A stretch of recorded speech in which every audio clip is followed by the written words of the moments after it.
1897. I tell you, I've got all these memories rattling around in my head. It's Monday morning, I guess. Waiting for the guy to come take us on a tour of the roundhouse. Gold was big business around the Sonora foothills. Over time, ranching and timber started up too. But shipping methods for these commodities were cumbersome and slow. What Tuolumne County needed was a railroad, and nobody knew that better than Thomas S. Polk.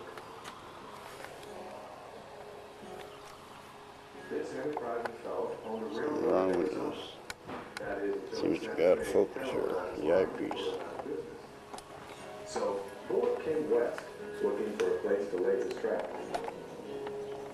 In 1896, he had Morning. to buy. How you doing? Good. Are you the folks that want to go on a Yep. tour? He thought the railroad Yep. was for years.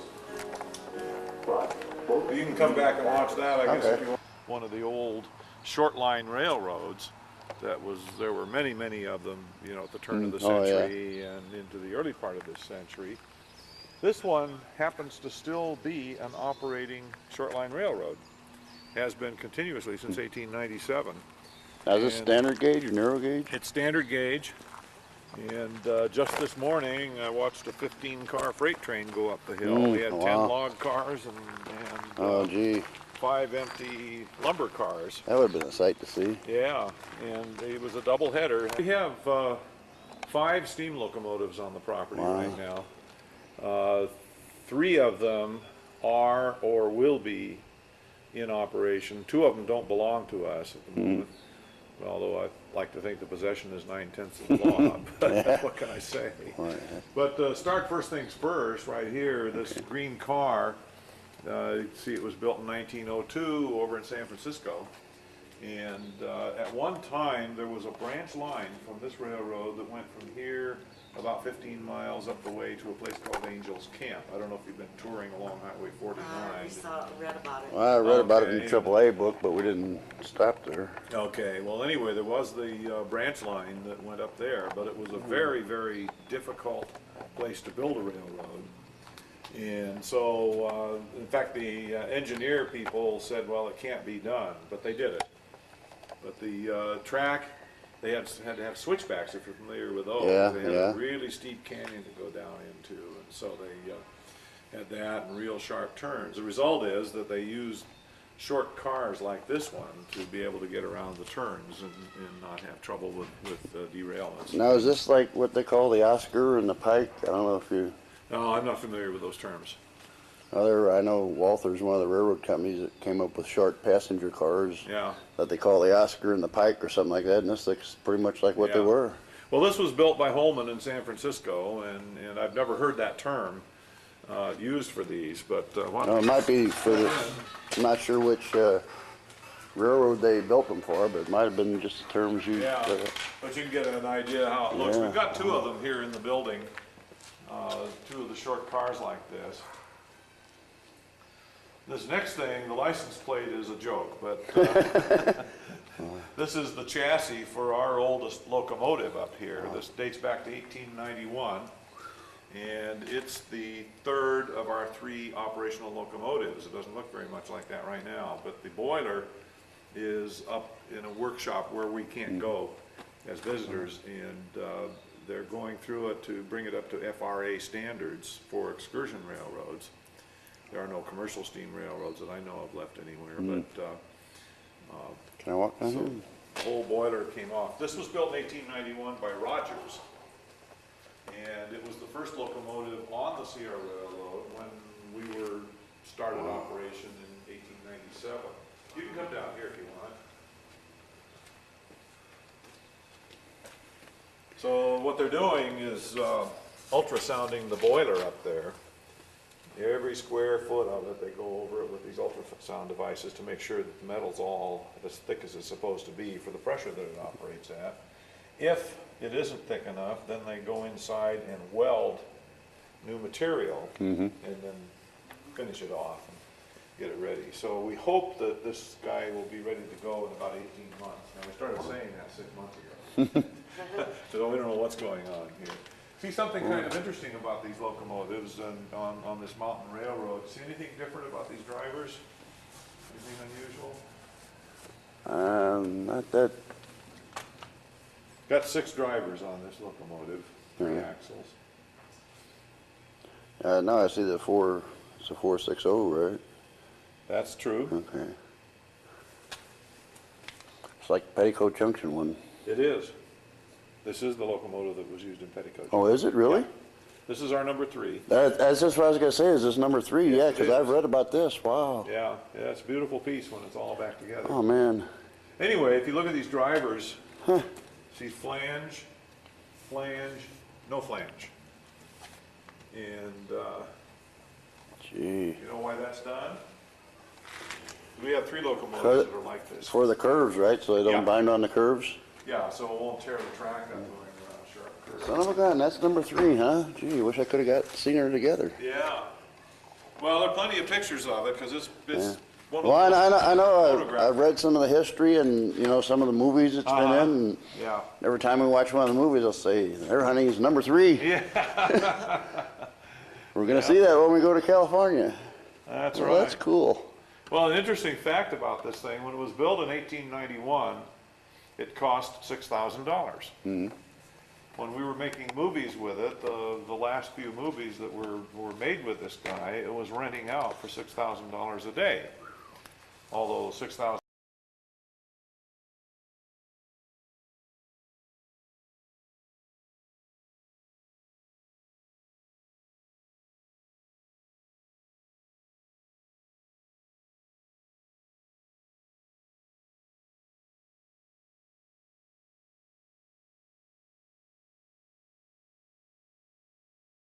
Got this little thing here. It's got a Chrysler 318.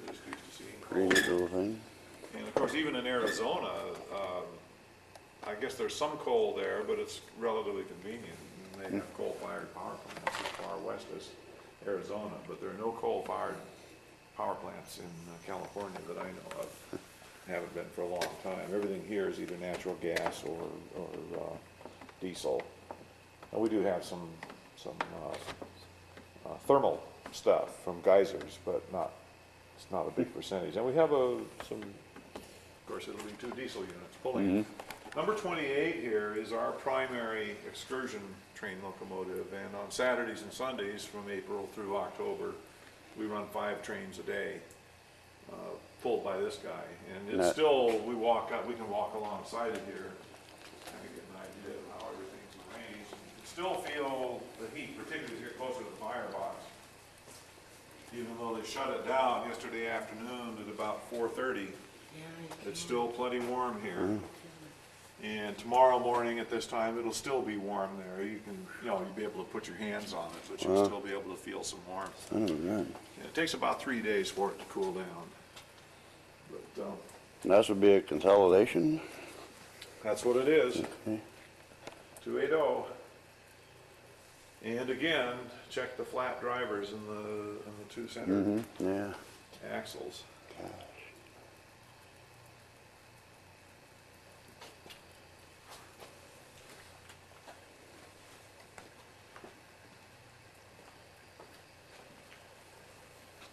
Wow, Without that'd take too a much lot to make. trouble. Yeah, it can be Yeah, done that's though. It takes some of the stuff off the top there, so Yeah. it would clear the bridges a little bit better. But This one's a 282. things do get trucked around. Right behind him here is this little thing. I call this the watchmaker's corner. But a lot of these tools were homemade. They needed a special purpose tool, and so they just made them. We've got a blacksmith operation here, did what they have to do. But these are pretty good sized wrenches. Wow. I can only lift this once a day. But they had really big guys in those days working with this stuff. Well, you're a pretty big guy. You can handle this very readily. Wow. And you can see the flat drivers again on this one. If you walk over to them, you'll notice something about the drivers on these 2 locomotives. By steam locomotive standards, they're pretty small. think these are 48 inch.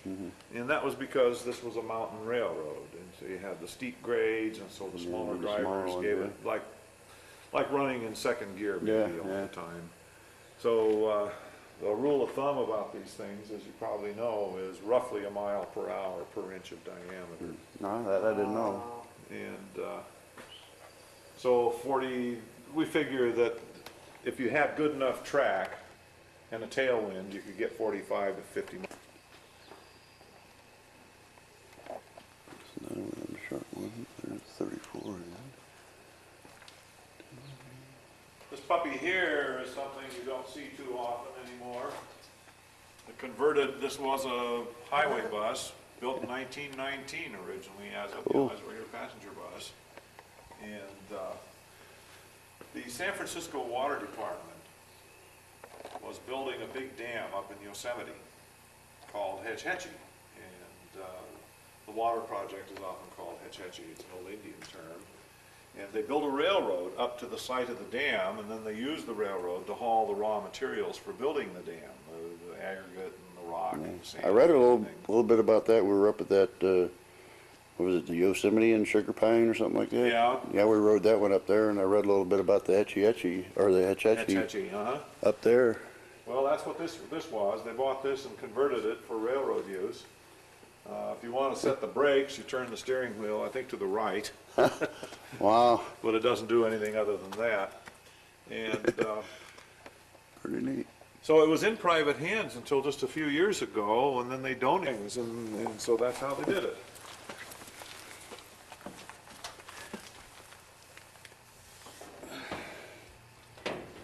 When they got to where they were going in this thing, they put jacks under there and raised it up and swung the whole car around, then lowered the jacks and took off again. Huh. Wow. Pretty ingenious. Yeah. But you can see passengers and the ambulance when they needed it. The tracks are all gone now, but they did join up about halfway between here and Oakdale, with still a place on the railroad called Petticoat Junction. They had a turntable, a little bit of fire brick for the boilers. Mm-hmm.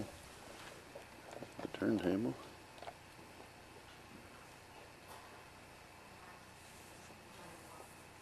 Chemical for the water. There's Well, no here's tree. another piece. It's not 19th century, but it's 1922. See anything unusual here on this engine? Wow, I don't have a front. Well, yeah, that's No, it's the,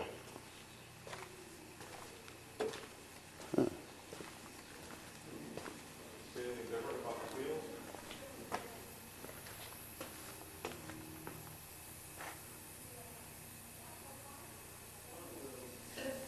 Well, it's got them. It's actually, Oh, there they are. yeah. yeah, now this is a strange one on me.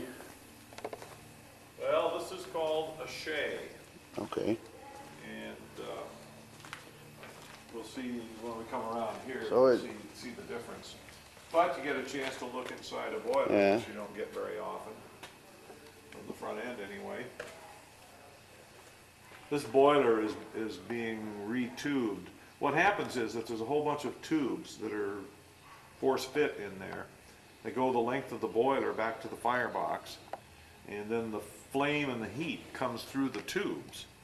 And the water in the boiler surrounds those tubes, and that's what gets it fired up much more rapidly than it would if you just had a fire underneath a big tank. And but these tubes have to be replaced periodically because they start leaking and one thing and another. And so that's what they're getting ready to do now, is retube this boiler. And then the smoke, this is front end here, is called the smoke box, and then of course out it goes. And in order to get a draft going, sometimes they'll blow steam into this smoke box and up out through the stack, and that pulls the flame in and gets it going hotter and faster than it might otherwise. So this would not be a pleasant place to ride, but of course you have the cover on it and everything Yeah. like that, so it's all sealed up. But if we come over here, we can see how a shay is a little different from what you've seen so far. Yeah, okay, now this was the side, this was The other side threw me because this is what we rode on up there at Yosemite. Oh, okay, yeah, the sugar pine. So yeah, I knew the Shea part, but then Yeah. the other side threw. I'd never seen. I guess whenever the pictures I've seen of Shea, I've always seen this side. This is what you want to, this Yeah. is what you come to see on a Shea.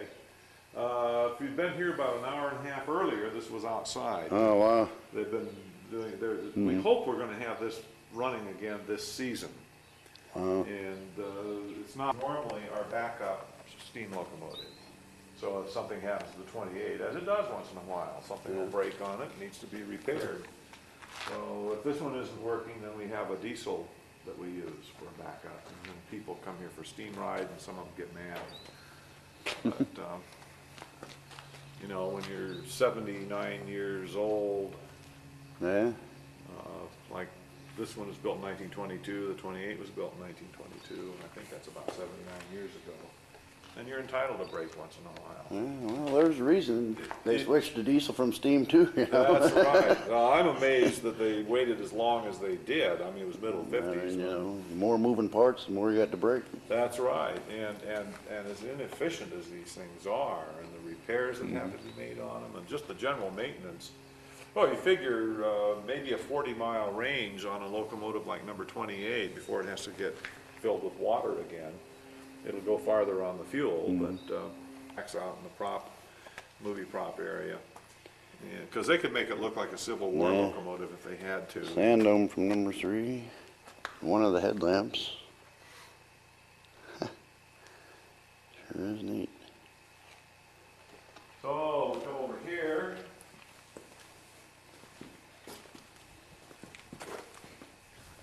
This is the original machine shop.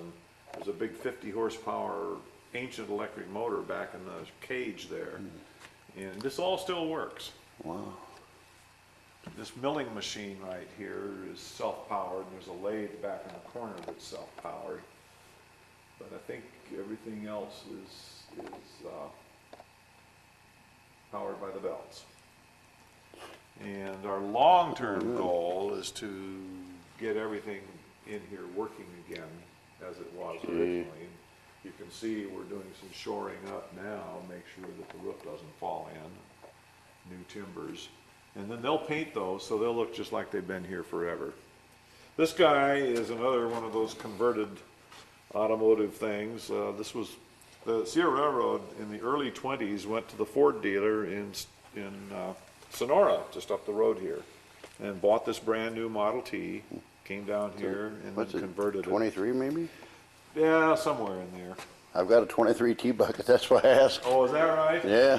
Well, depends on who you Yeah, ask. I know, You it get could be different stories. anywhere So we just say 23 to early 27 20s. or, yeah. This one they've cheated. They have an electric starter on it now. Pretty neat though. Yeah, and it still operates. And we take it out once in a while, and we took it up to Sacramento for the rail fair in '99. Yeah, that's cool. Trucked to it get up that set and up, I'm huh? gonna drive it. But this was used by the Sierra for track inspections, administrative stuff. The paymaster would go out on paydays, take care of the folks out on the line.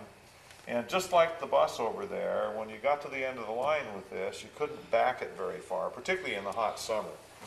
So they had a system for turning it around. Just take this jack, and there's this pivot point underneath the vehicle, and then jack the thing up on the pivot point, spin it around, and let it down and Wow. go the other way. Son of a gun. Well, if you could do your autos now. Yeah, Yeah, I can see. that's how it goes. They're a little 20-something Model T. It's all right. Take your time. And the hand car. Now, if you want to ring a locomotive bell, there it is. You can ring it. Oh, that thing is big. Goodness. That'll clean the wax right out of your ears if you ring it hard. Yeah, no.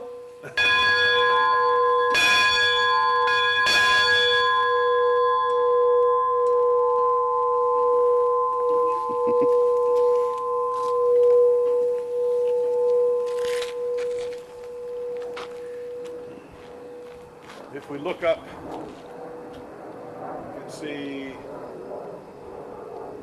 a funny looking center cab diesel switcher up there. That's a 600 horsepower unit. We use that periodically. Then behind it there's a black, yellow, and gray locomotive. That's an old Army locomotive, dates back to the early 50s. The Army had about 150 of those built by Alco, and they were made with special trucks on them that could be quickly changed from the standard gauge that we use to the 5-foot roughly gauge that the Russians have.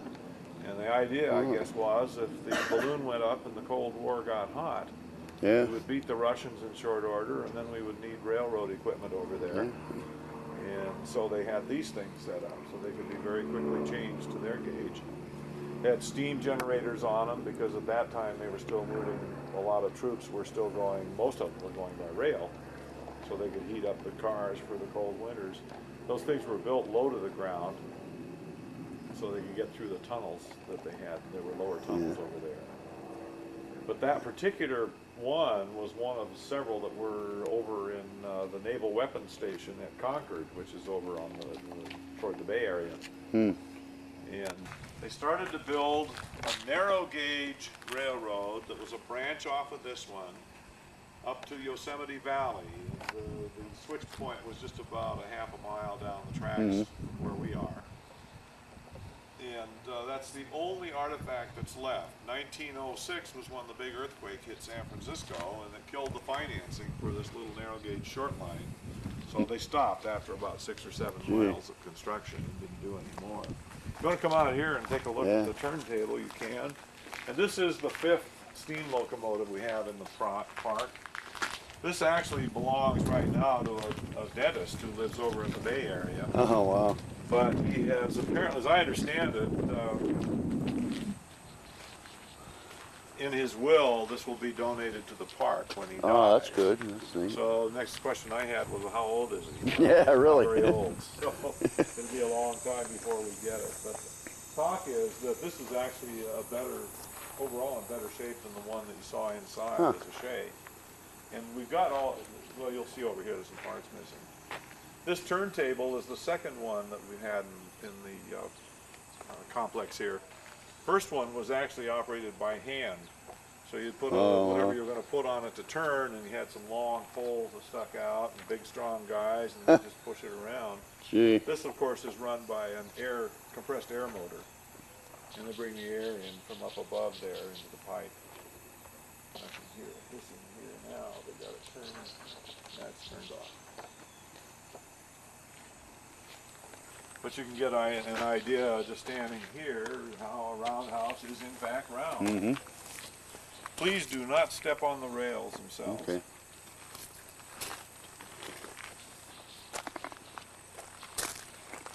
If you were an employee of a big railroad, if they saw you standing on I know you weren't, but if they see you standing on those, it's immediate discipline.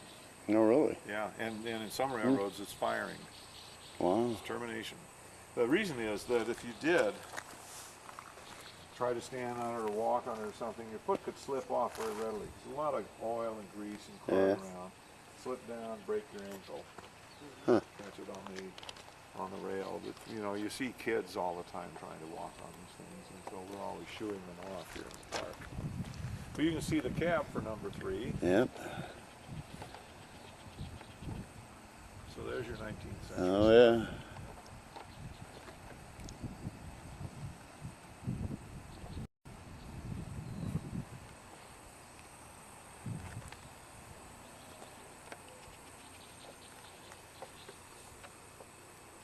Pretty cool.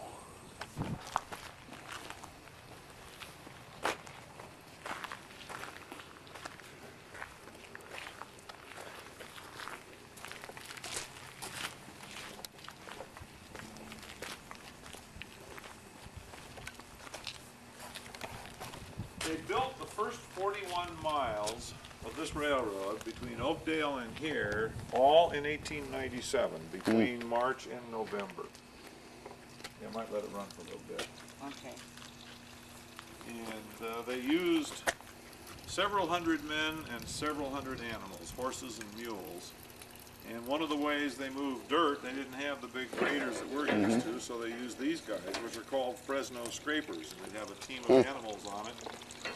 And then you'd have a guy walking back here somewhere who would sort of control the bite that it took, fill it up with dirt, and then drag it someplace, and then tip it forward to dump it.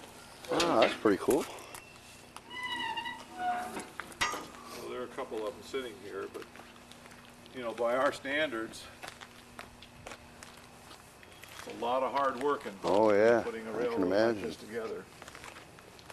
Then we're going to walk up this way. If this stuff was out here during World War II, I don't know how it survived the scrap drives. Yeah, really. Brake parts, coupler parts, truck parts.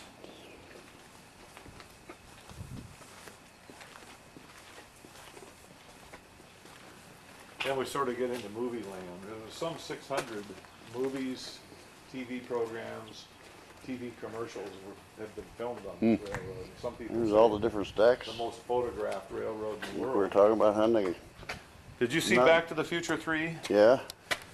One of the things that happened there, they blew up a stack, and that's the one they used. Oh. What they did was let propane into it, and then when they were ready, sparked it. Kapow!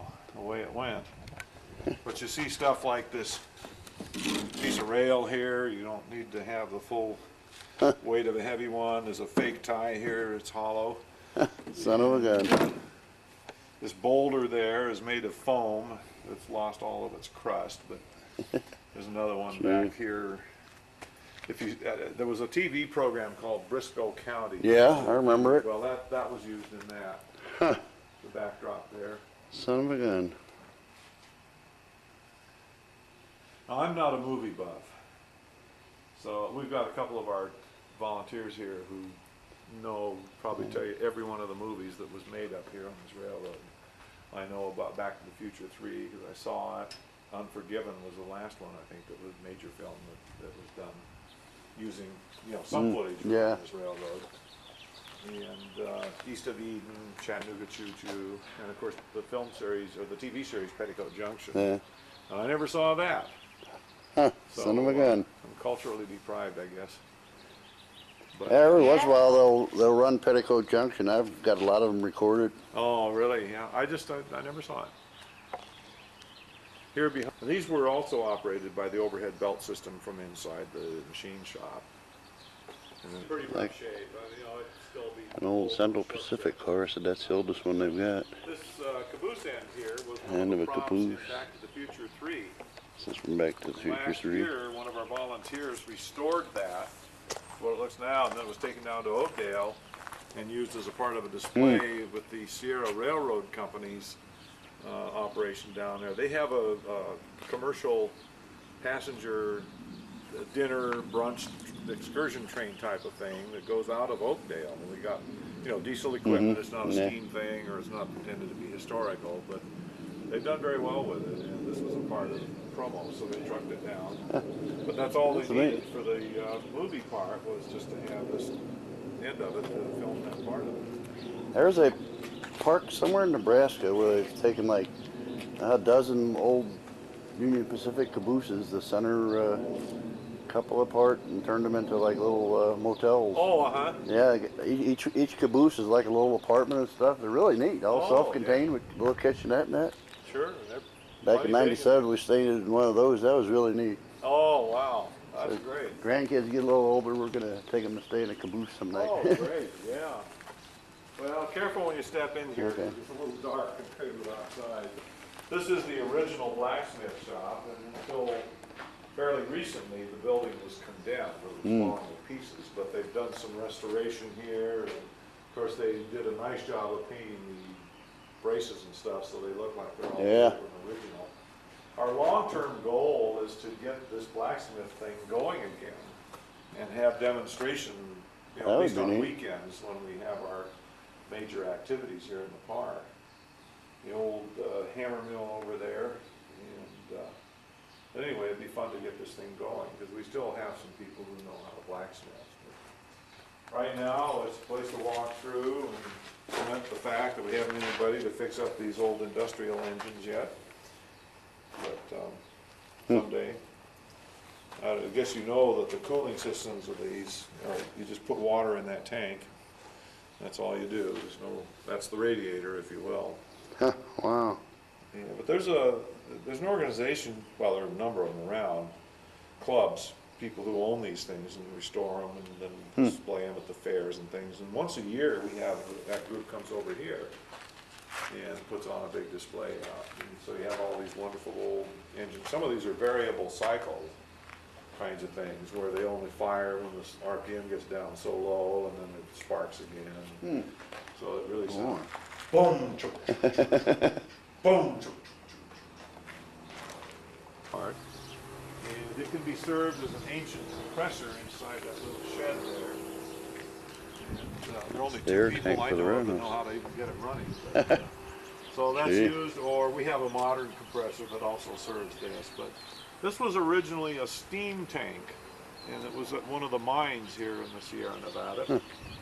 And we think it was built somewhere in the 1890s. So here's another 19th century piece for you, although not specifically railroad, and then was converted. But I think it's marvelous to think about the riveted construction.